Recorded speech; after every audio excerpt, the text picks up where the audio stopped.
This is Fox 6 News. It is a pleasure to welcome you to Charlotte. The Queen City rolls out the red, white, and blue for Democrats from all over the country. I think we know how to party, and I think we know how to put together a convention. Dozens of Wisconsin delegates are there, too, ready to show their support for President Obama.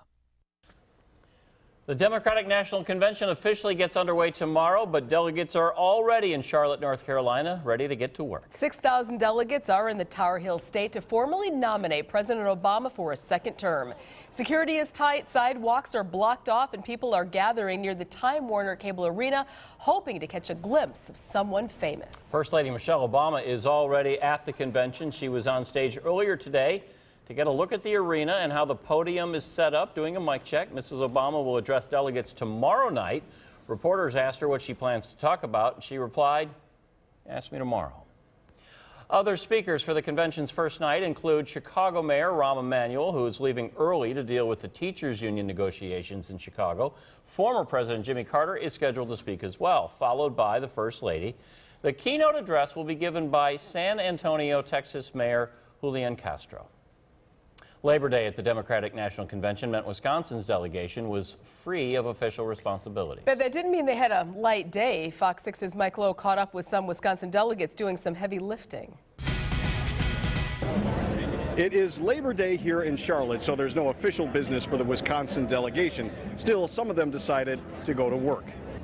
When they said that, hey, you have a chance to be a part of a community service project, Republicans and Democrats coming together, really in the great American tradition of community service, I couldn't say no.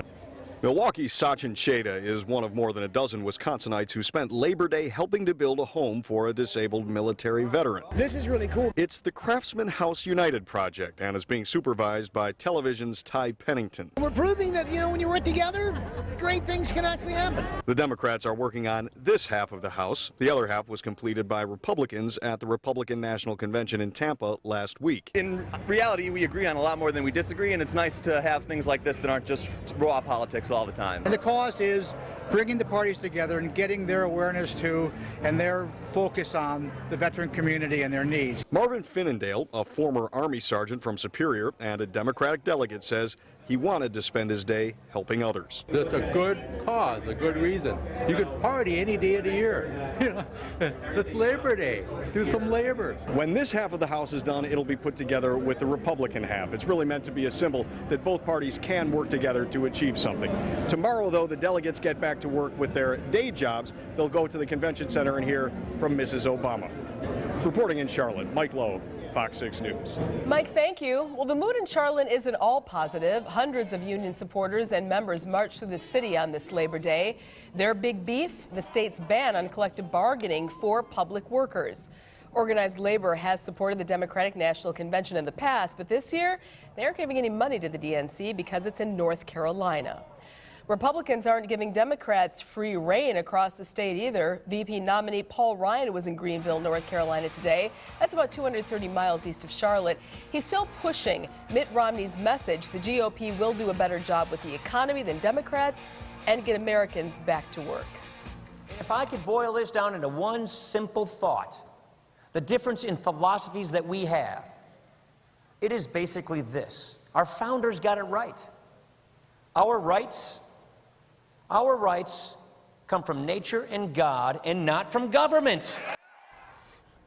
Well, President Obama actually won North Carolina back in 2008, the first Democrat to carry the state since Jimmy Carter. Today, Republicans also launching a new website to get out their anti-Obama message. This is it. It's called ObamaIsn'tWorking.com. The GOP plans to use it immediately to respond to statements made during the Democratic National Convention that the RNC takes issue with. Our Mike Lowe will be reporting from the convention all week long. You can stick with Fox 6 for his reports. You can always log on to fox6now.com for more political coverage. President Obama took a detour from the campaign trail late today to visit the Gulf Coast, meeting with hundreds